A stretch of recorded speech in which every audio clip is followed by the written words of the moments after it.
আসসালামু আলাইকুম রহমতুল্লাহি আবরাকাতুহু। আমরা চলে আসছি মসজিদে কুবায়। এটি হচ্ছে ইসলামের মসজিদের মর্যাদার দিক থেকে বলা যায় চতুর্থ। প্রথমে হচ্ছে মসজিদুল হারাম, দ্বিতীয় হচ্ছে মসজিদে নববী, তৃতীয় হচ্ছে মসজিদে আকসা, এরপরেই হচ্ছে মসজিদুল কুবা। সেই কুবা মসজিদের সামনে আমরা এসেছি। আমরা আপনাদেরকে দেখানোর চেষ্টা করব মসজিদে কুবার সৌন্দর্য এবং চারপাশের দৃশ্য। আপনার সাথেই থাকুন।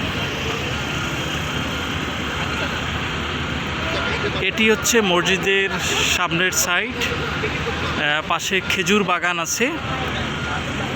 মসজিদে কুবার নামকরণ করা হয়েছে, এখানে একটি বিখ্যাত কূপ ছিল, যেই কূপ থেকে পানি উঠানো হতো। সেই মসজিদের কুবা নামকরণ হয়েছে এই কুবা থেকে। আর এই কুবা থেকেই, এই কূপ থেকেই এই এলাকার নামকরণ করা হয়েছে কুবা অধিবাসী, কুবা নগরবাসী।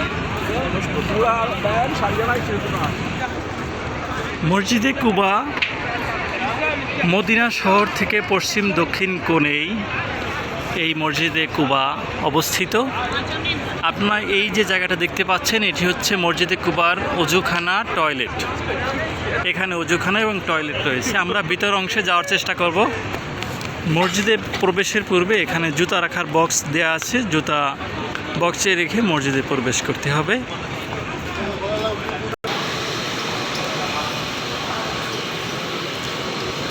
আমরা ভিতরে চলে আসছি।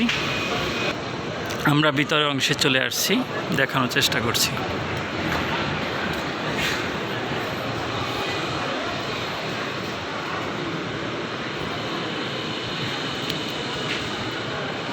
মসজিদে কুবার উপরে ছাদ নেই, কিন্তু তাঁবু দেয়া রয়েছে, দেখতে পাচ্ছেন। এটি হচ্ছে একবারে সামনের অংশ।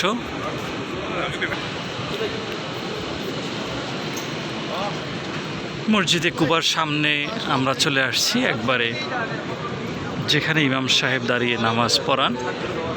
আমরা সেখানে যাওয়ার চেষ্টা করব।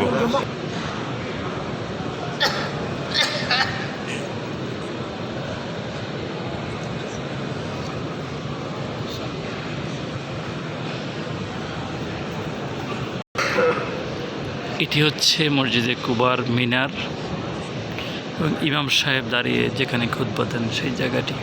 উপরে অংশ দেখাচ্ছি।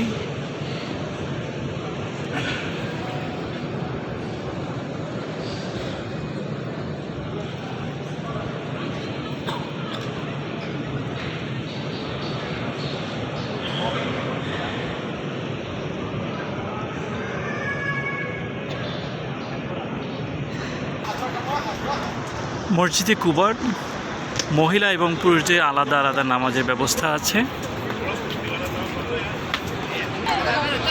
সবাইকে জানিয়ে রাখি, মসজিদে কুবায় মদিনা থেকে আসতে হলে ট্যাক্সি এবং বাস পাওয়া যায়। আপনারা মদিনা শহর থেকে কাউকে জিজ্ঞেস করে কুবা মসজিদে যাওয়ার জন্য বললেই সবাই জায়গা দেখিয়ে দিবে। আশা করি সবার জন্যই সহজ হবে। আর মদিনা শহর থেকে এখানে 5 কিলোমিটার, মাত্র 5 কিলোমিটার পথ পরেই হচ্ছে মসজিদে কুবা। সবাইকে ধন্যবাদ মসজিদে কুবা দেখার জন্য। আসসালামু আলাইকুম রহমতুল্লাহ।